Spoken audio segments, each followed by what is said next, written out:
নমস্কার, I am বসের আবার একটা নতুন ভিডিও আপনাদের স্বাগত। আপনাদের সঙ্গে রয়েছে আমি কুনাল।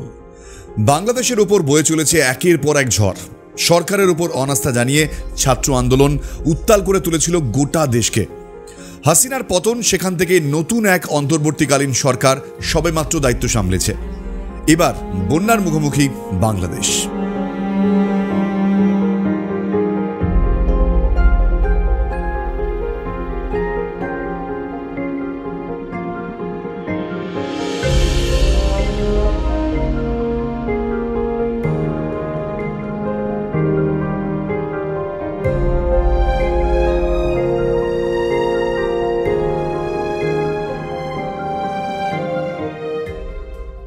এই ভিডিও বানানোর শুরুতেই একটা কথা বলে দিই, সোশ্যাল মিডিয়ায় অনেক ভিডিও আপনারা দেখতে পাবেন, এমনকি অনেক তথ্যও পাবেন, কিন্তু কোনটা ঠিক কোনটা ভুল এটা বুঝে নেওয়া ভীষণভাবে কিন্তু দরকার।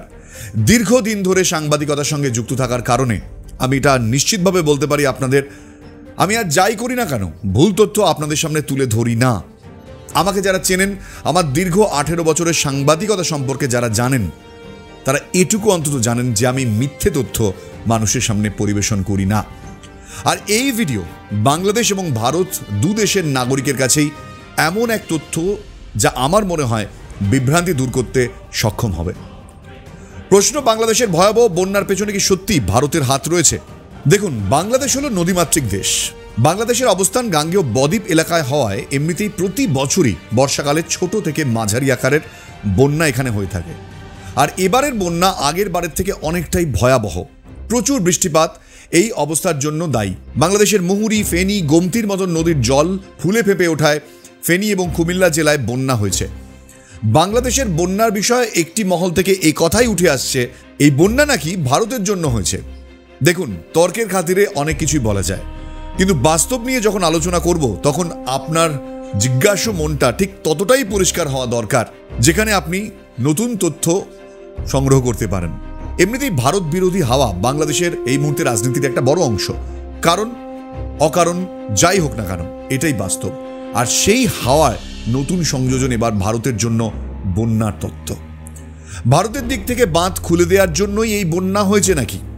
বাংলাদেশের প্রবল বৃষ্টিপাত এবং অন্যান্য কারণগুলো এই বন্যার জন্য দায়ী সেটা স্পষ্ট করার আগে বাংলাদেশের বন্যা পরিস্থিতিটা একবার বোঝার চেষ্টা করি চলুন।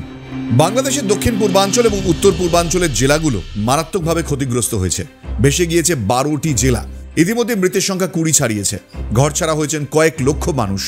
বিধ্বংসী বন্যায় রাজধানী ঢাকা এবং প্রধান বন্দর নগরী চট্টগ্রামের মধ্যে জাতীয় সড়ক এবং রেললাইন ক্ষতিগ্রস্ত হয়েছে, যার ফলে বন্যা কবলিত জেলাগুলোতে প্রবেশ করা কঠিন হয়ে পড়েছে। যদিও প্রতি বছর বাংলাদেশে বন্যা হয়, কিন্তু জলবায়ু পরিবর্তনের ফলে দুর্যোগ যে বাড়ছে এমনটাই বলছেন বিশেষজ্ঞরা। গ্লোবাল ক্লাইমেক্স রিস্ক ইন্ডেক্স অনুযায়ী দুর্যোগ এবং জলবায়ু পরিবর্তনের জন্য সবচেয়ে ঝুঁকিপূর্ণ দেশগুলোর মধ্যে অন্যতম এই বাংলাদেশ। এই ক্লাইমেক্স চেঞ্জকে বোঝার জন্য যে প্রযুক্তি বা উন্নত প্রযুক্তি বলা ভালো প্রয়োজন, সেটা বাংলাদেশের না থাকায় পরিস্থিতি কিন্তু আরও ঘোরালো হয়ে উঠেছে। ভারত কি বাংলাদেশের বন্যার জন্য সত্যিই দায়ী? এটা বুঝতে হলে বন্যার ফলে ভারতের কি ক্ষতি হয়েছে সেটাও কিন্তু আপনাদের জানতে হবে। যেমন ধরুন ত্রিপুরা, ভারতের উত্তর পূর্বের এই রাজ্য বাংলাদেশ সীমান্তে অবস্থিত। ত্রিপুরায় লাগাতার বৃষ্টিতে প্লাবিত হয়েছে বহু এলাকা। ত্রিপুরায় এখনো পর্যন্ত 10 জনের মৃত্যুর খবর পাওয়া গিয়েছে। এছাড়াও ঘরছাড়া হয়েছেন 34,000 মানুষ। মুখ্যমন্ত্রী মানিক সাহা কেন্দ্রের সাহায্য চেয়েছেন। বিরামহীন এই বৃষ্টির ফলে ত্রিপুরার একাধিক জেলা ক্ষতিগ্রস্ত। দক্ষিণ ত্রিপুরার গোমতী এবং খোয়াই জেলা সব থেকে বেশি ক্ষতিগ্রস্ত হয়েছে। 48 ঘন্টা ধরে অবিরাম বৃষ্টির ফলে ত্রিপুরার নদীগুলোতে জল উপচে পড়েছে।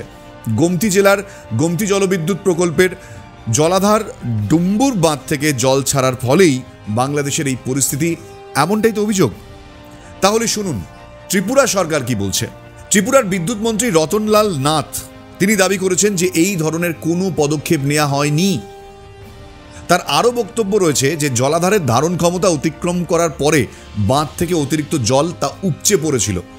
কারণ ভারতের ত্রিপুরার যে ছবি উঠে আসছে তা থেকে স্পষ্ট যে সেখানে বন্যায় যথেষ্ট ক্ষতি হয়েছে।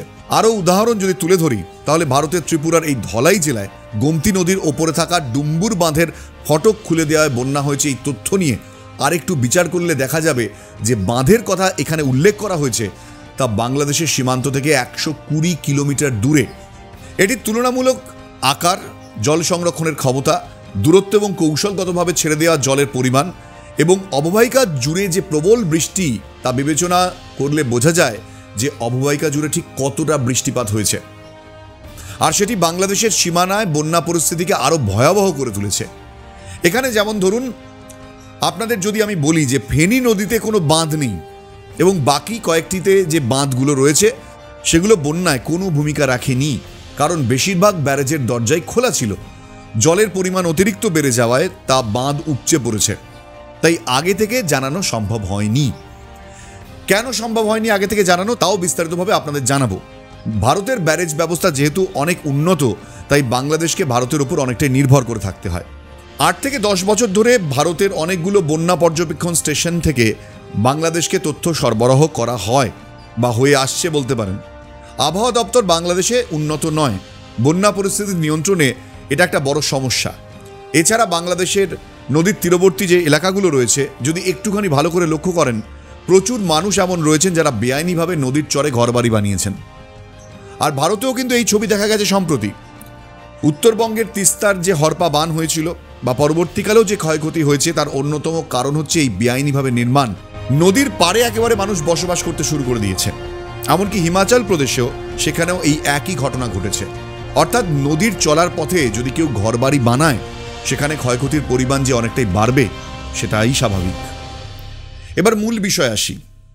এতদিন ভারত থেকে আবহাওয়া তথ্য নিয়েই কিন্তু বন্যা, যে বাংলাদেশের বন্যা, সেই পরিস্থিতি সামাল দেওয়া হতো। কিন্তু এইবার হঠাৎ এমন অভিযোগ উঠল কেন? 2022 সালে সিলেট এবং সুনামগঞ্জে হওয়া বন্যার সঙ্গে এবারের বন্যার তেমন একটা তফাতই নেই। তখনও প্রবল বৃষ্টি হয়েছিল। আর এরকম বৃষ্টির ফলে কী ধরনের বন্যা হতে পারে তার জন্য আগে থেকে প্রস্তুতি থাকা দরকার, এবং বন্যার জল যাতে বিস্তৃত এলাকায় না ছড়িয়ে পড়ে তার জন্য প্রস্তুতি নেওয়া দরকার ছিল। ভারতের ডুম্বুর জলবিদ্যুৎ কেন্দ্রের বাঁধ খুলে দেওয়ার কারণে বন্যার যে অভিযোগ করা হচ্ছে তার উত্তর দিয়ে ভারত সরকার কি বলেছে আপনাদের জানাই। ভারত সরকারের বক্তব্য যে এটা সম্পূর্ণ মিথ্যে দাবি। প্রবল ভারী বর্ষণ এবং ত্রিপুরার অবস্থার কথা বাংলাদেশকে আগেই জানানো হয়েছিল। আর প্রবহমান নদীগুলোতে বন্যা একটা যৌথ সমস্যা এবং এর সমাধানে ঘনিষ্ঠ পারস্পরিক সহযোগিতার প্রয়োজন। ভারতের পররাষ্ট্র মন্ত্রণালয় এই বক্তব্যই পেশ করেছে। আমরা পরামর্শ এবং প্রযুক্তিগত আলোচনার মাধ্যমে জলসম্পদ এবং ব্যবস্থাপনার সমস্যা এবং পারস্পরিক উদ্বেগ সমাধানে প্রতিশ্রুতিবদ্ধ, এমনটাই বলা হয়েছে পররাষ্ট্র মন্ত্রণালয়ের বিবৃতিতে। বাংলাদেশের তথ্য এবং সম্প্রচার উপদেষ্টা নাহিদ ইসলাম সংবাদ মাধ্যমে বলেছেন যে আগাম কোনো সতর্কতা বা বার্তা না দিয়েই ভারত জলবিদ্যুৎ কেন্দ্রের বাঁধ খুলে অমানবিকতার পরিচয় দিয়েছে। বাংলাদেশের শিক্ষার্থী এবং জনগণ এতে ক্ষুব্ধ। সোশ্যাল মিডিয়াতে ছড়িয়ে পড়া এই সমস্ত দাবি খারিজ করেছে ভারতীয় বিদেশ মন্ত্রক। বিদেশ মন্ত্রক জানিয়েছে, ভারত এবং বাংলাদেশের মধ্যে দিয়ে বয়ে চলা গোমতী নদীর অববাহিকা এলাকায় গত কয়েকদিন ধরে প্রবল বৃষ্টি হয়েছিল। নিম্ন অববাহিকা অঞ্চলে এত বৃষ্টি হওয়ায় জলপ্রবাহ বাংলাদেশের বন্যার প্রকৃত কারণ। বিদ্যুৎমন্ত্রী রতনলাল নাথ জানিয়েছেন, গোমতী হাইড্রো ইলেকট্রিক প্রজেক্টের কোনো গেট খোলা হয়নি। রিজার্ভারে 94 মিটার পর্যন্ত জল ধারণ করার ক্ষমতা রয়েছে। প্রসঙ্গত, ভারী বৃষ্টিপাতের জেরে ত্রিপুরাতেও বন্যা পরিস্থিতি তৈরি হয়। বাংলাদেশের কাছে আবহাওয়ার আপডেট ভারত থেকেই যায়, কিন্তু এবার যেটা দেখা গেল সঠিক আপডেট সময় মতন পৌঁছয়নি, তাই বাংলাদেশ তৈরি হওয়ার সময় পায়নি। আর এই অভিযোগের উত্তরে ভারতের পক্ষ থেকে বলা হয়েছে যে ত্রিপুরায় ভয়ঙ্কর বৃষ্টিপাতের জন্য কয়েকদিন ধরে বিদ্যুৎ বিভ্রাটের কারণে সমস্ত পরিষেবা সম্পূর্ণ ভেঙে পড়ে এবং সেক্ষেত্রে খবর পাঠাতে কিছুটা গাফিলতি হয়েছিল। ভারতের উপর এই বিষয়ে নির্ভরশীল হওয়া বাংলাদেশে বিপর্যয় হয়েছে। আর সমস্ত গেট খুলে দিলে বাংলাদেশের বন্যা পরিস্থিতি এর থেকে অনেক অনেক বেশি ভয়ঙ্কর হতে পারত। তাই ভারতের দাবি এটা সম্পূর্ণভাবে একটা মিথ্যে প্রচার যে ভারতের জন্য এই বন্যা হয়েছে। নদীর জল বিপদসীমার উপরে উঠতেই 21শে আগস্ট বিকেল 3টে নাগাদ বাংলাদেশ সরকারকে সেই তথ্য জানানো হয়েছিল। সন্ধে নাগাদ বিদ্যুৎ বিভ্রাটের জন্য সমস্ত লাইন বন্ধ হয়ে যায়। কোনোভাবেই আর বাংলাদেশের সঙ্গে যোগাযোগ করা যায়নি। প্রায় 40 মিনিট এরকম অবস্থা ছিল। আর সেই মাত্র 40 মিনিটেই ভারত থেকে বিচ্ছিন্ন হওয়া বাংলাদেশের প্রায় অর্ধেক অংশ বন্যায় প্লাবিত হয়ে যায়। বাংলাদেশের সঙ্গে ভারতের সম্পর্ককে নষ্ট করার চেষ্টা বহুদিন ধরেই চালিয়ে যাচ্ছে এক শ্রেণীর মানুষ।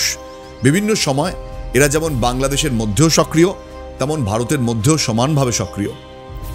তবে শুভবুদ্ধি সম্পন্ন মানুষের অভাব নেই দুদেশেই। জাতীয় পার্টির চেয়ারম্যান গোলাম মোহাম্মদ কাদের বাংলাদেশের বন্যার জন্য ভারতকে দায়ী করার নিন্দে করেছেন। তার যুক্তি হলো বাংলাদেশের বন্যার জন্য ভারতকে দায়ী করা ঠিক নয়। বন্যা বা কোনো প্রাকৃতিক দুর্যোগের জন্য কিভাবে কাউকে দোষ দেয়া যায়? প্রাকৃতিক দুর্যোগ তো জোর করে করা যায় না। বর্ষাকালে যদি জল না ছেড়ে দেয়া হয় তবে তা বাঁধগুলোকেই ভেঙে দেবে। ভারতের সরকারি মুখপাত্র রণবীর জয়সওয়াল প্রেস বিজ্ঞপ্তি প্রকাশ করে বলেছেন, সোশ্যাল মিডিয়াতে বন্যার জন্য ভারতকে দায়ী করা হচ্ছে এবং বলা হচ্ছে ফরাক্কা থেকে 11 কিউসেক জল পদ্মায় ছাড়ার জন্যই বাংলাদেশের বন্যা হয়েছে। কিন্তু এটা তো প্রতি বছরই হয়। প্রতি বছর বর্ষায় বৃষ্টি হলে নদীর জলস্তর এমনিই বাড়তে থাকে। আর এটাও মনে রাখতে হবে যে এটা ড্যাম নয়, এটা ব্যারেজ। দুই নদীতে জলস্তর ঠিক রাখতেই ফারাক্কার বিশাল কাজ থাকে। আর প্রোটোকল মেনেই বাংলাদেশের জয়েন্ট রিভার কমিশনের আধিকারিকদের সঙ্গে ডেটা জানিয়ে উদ্বেগও জানানো হয়েছিল। প্রতি বছর যা হয় তার এবছর কোনো ব্যতিক্রম হয়নি। ইতিমধ্যেই বন্যার মতন দুর্যোগ মোকাবিলায় ভারতের সঙ্গে উচ্চ পর্যায়ের একটি সহযোগিতা ব্যবস্থা গড়ে তোলার প্রস্তাব দিয়েছেন বাংলাদেশের অন্তর্বর্তীকালীন সরকারের প্রধান উপদেষ্টা মোহাম্মদ ইউনুস। ভারতীয় হাই কমিশনার প্রণয় বর্মা রাষ্ট্রীয় অতিথি ভবন যমুনায় মোহাম্মদ ইউনুসের সঙ্গে দেখা করেন। সমস্ত রকম সাহায্য করার প্রতিশ্রুতি দিয়েছেন তিনি। জলের জন্য তথ্য বিনিময় নিয়ে উচ্চ পর্যায়ের একটি সহযোগিতা কমিশন প্রয়োজন। আর এই বন্যা পরিস্থিতি দু দেশকেই ক্ষতি করেছে। এখানে পরস্পর দোষারোপ না করে আমাদেরকে আরও শক্ত হয়ে ভবিষ্যতে এমন প্রাকৃতিক দুর্যোগের মোকাবিলা করতে হবে। বাংলাদেশের এই পরিস্থিতি নিয়ে বহু বন্ধুরা যেমন আমাকে মেসেজ করেছেন, মেল করেছেন, ঠিক তেমনই আমার প্রতিবেশী রাজ্য ত্রিপুরা, সেখানের পরিস্থিতি নিয়েও উদ্বেগ প্রকাশ করেছেন বহু বন্ধু। তারাও আমাকে মেল মেসেজ করেছেন। এবার কি তারা পরিস্থিতির জন্য ভারতকে দায়ী করবেন? না, তারা করবেন না, কারণ তারা ভারতেরই বাসিন্দা, ভারতেরই নাগরিক। কিন্তু ভারতের বাইরে হলেই গোটা পরিস্থিতির জন্য ভারতকে সহজেই দোষারোপ করা যায়। কিন্তু এবছর মৌসুমি বায়ুর দাপটে ঠিক কত পরিমাণ বৃষ্টিপাত হয়েছে তা আমাদের আশপাশ দেখলেই বোঝা যায়। আপনি এই মুহূর্তে ভিডিওটা যখন দেখছেন তখনও হয়তো বাইরে দেখবেন বৃষ্টি হচ্ছে। আসলে নদীর অববাহিকা অঞ্চলে যাদের বসবাস তাদের জন্য এই বছরের বৃষ্টিপাত একটা বড় সমস্যার কারণ। অন্যদিকে বাংলাদেশের নতুন সরকার, পরিস্থিতি সামলাতে তাদের আরও অনেক সময় লাগবে।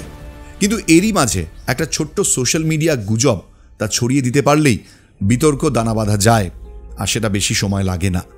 তাই বিতর্ককে পাশে রেখে বলি, এই ধরনের কঠিন পরিস্থিতি মোকাবিলায় আমাদের রাষ্ট্রের সাহায্য প্রয়োজন, সে ভারত হোক বা বাংলাদেশ। এই ভয়াবহ বন্যায় যে লাখো লাখো মানুষ কঠিন পরিস্থিতির সম্মুখীন হয়েছেন, সেখানে সরকারি সাহায্য ছাড়া তাদেরকে উদ্ধার করা সম্ভব নয়।